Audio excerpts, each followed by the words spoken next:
Assalamualaikum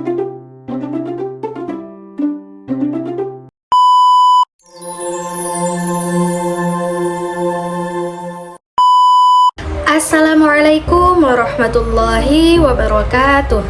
Kepada yang terhormat dosen pengampu mata kuliah Ulumul Hadis dan juga teman-teman sekalian, tidak terasa kita sudah berada di video kelima dari rangkaian 10 video tugas UAS mata kuliah Ulumul Hadis. Di video keempat kemarin kita sudah membahas pembagian hadis dari segi kuantitas ataupun jumlah orang yang meriwayatkannya, yaitu mutawatir dan ahad. Nah, setelah tahu jumlah orang yang meriwayatkannya, pertanyaan selanjutnya adalah apakah semua berita yang dibawa oleh orang tersebut otomatis bisa dipercayai dan amalkan? Jawabannya belum tentu. Nah, disinilah para ulama menerapkan sistem kurasi yang sangat ketat untuk menilai kualitas sebuah hadis. Apakah hadis ini benar-benar valid dari Nabi atau jangan-jangan ada kekeliruan di dalamnya? Ditinjau dari segi kualitasnya, hadis terbagi menjadi 3 kelompok besar: hadis sahih, hadis hasan, dan juga hadis dhaif. Mari kita bedah satu persatu.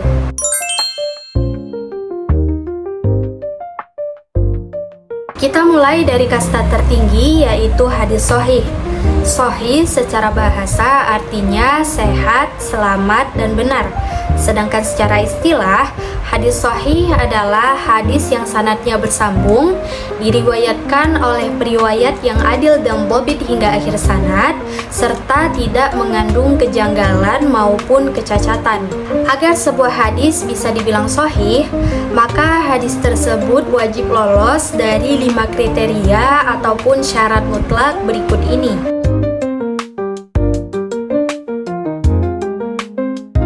Syarat yang pertama adalah sanadnya bersambung. Artinya, tiap riwayat di dalam jalur itu benar-benar bertemu dan menerima hadis tersebut langsung dari gurunya, mulai dari penulis kitab sampai ke sahabat dan Rasulullah Shallallahu Alaihi Wasallam. Tidak boleh ada mata rantai yang terputus. Syarat yang kedua adalah periwayatnya adil. Adil di sini artinya bukanlah hakim, tetapi periwayatnya adalah seorang muslim, baligh, berakal, taat beragama, menjauhi dosa-dosa besar, serta menjaga kehormatan dirinya. Singkatnya, dia bukan seorang pembohong ataupun orang yang fasik. Syarat yang ketiga adalah perawinya seorang yang dhabit. Artinya, perawi tersebut memiliki daya ingat yang sangat kuat ataupun catatan yang sangat akurat, sehingga ia bukanlah orang yang gampang lupa ataupun keliru.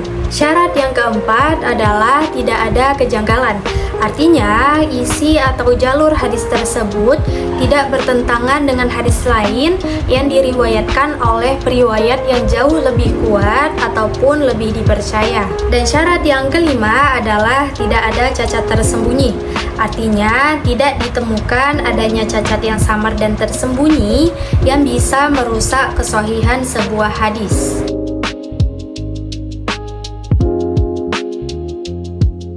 Para ulama sepakat bahwa hadis sahih itu berada di tingkat kebenaran yang tinggi, sehingga wajib dijadikan sebagai hujjah dalam urusan akidah maupun hukum syariat.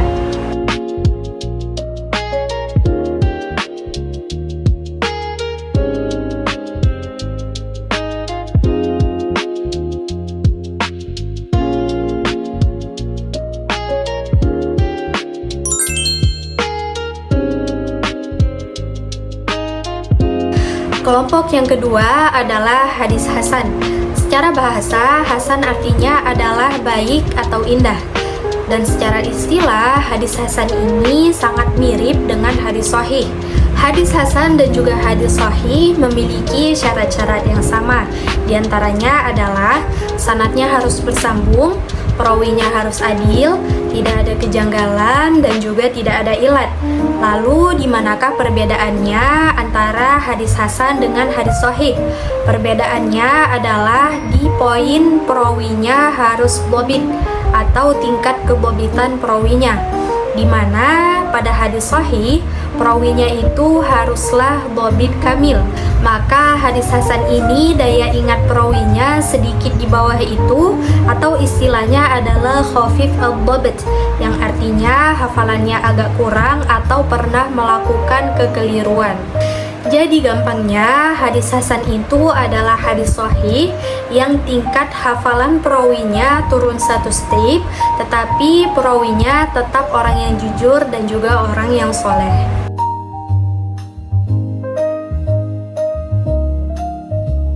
Hukum hadis hasan adalah sama dengan hadis sahih.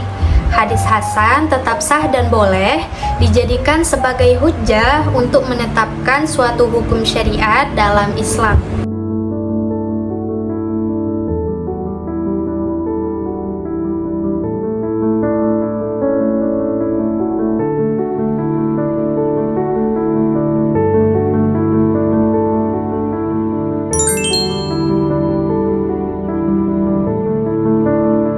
Kelompok yang ketiga adalah hadis dhaif. Secara bahasa, dhaif artinya adalah lemah. Sedangkan secara istilah, hadis dhaif adalah hadis yang tidak memenuhi syarat-syarat sahih maupun hasan. Jika ada satu saja dari 5 syarat yang kita sebutkan tadi runtuh, maka hadis tersebut langsung turun kasta menjadi dhaif ataupun lemah.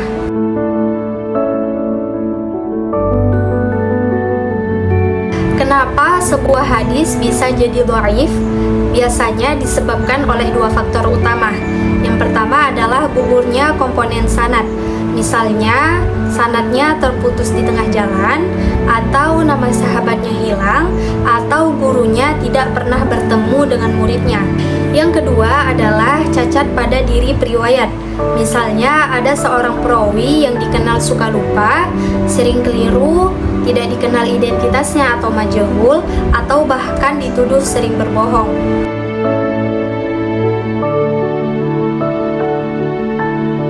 Hadis ini tidak boleh digunakan sebagai dasar hukum fikih formal maupun akidah.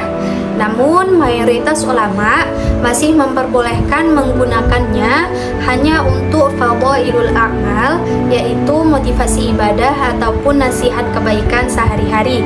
Namun dengan catatan bahwa kelemahannya tidak terlalu parah dan tidak bertentangan dengan hadis sahih yang ada.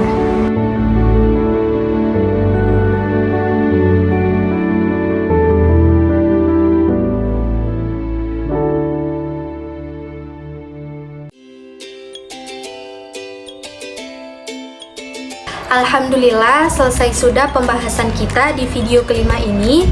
Dari seluruh penjelasan tadi, mari kita rangkum dengan ringkas. Yang pertama, hadis sahih itu adalah hadis yang perawinya memiliki hafalan yang kuat, perawinya adil, serta sanadnya bersambung hingga ke Rasulullah SAW. Hadis sahih ini hukumnya wajib diamalkan. Yang kedua, hadis hasan.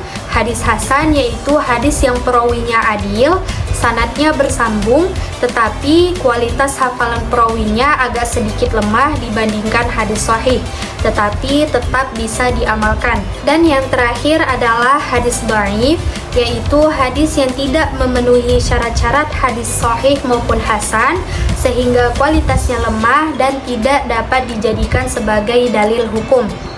Nah, dengan memahami kualitas hadis ini, kita jadi tahu skala prioritas dalam belajar dan mengamalkan agama agar tidak terjebak dengan dalil-dalil yang lemah ataupun palsu. Terima kasih banyak sudah menonton video ini. Mohon maaf atas segala kekurangan. Saya Nabila Dwi Andayani pamit undur diri. Wabillahi taufiq wal hidayah. Wassalamualaikum warahmatullahi wabarakatuh. See you on the next video.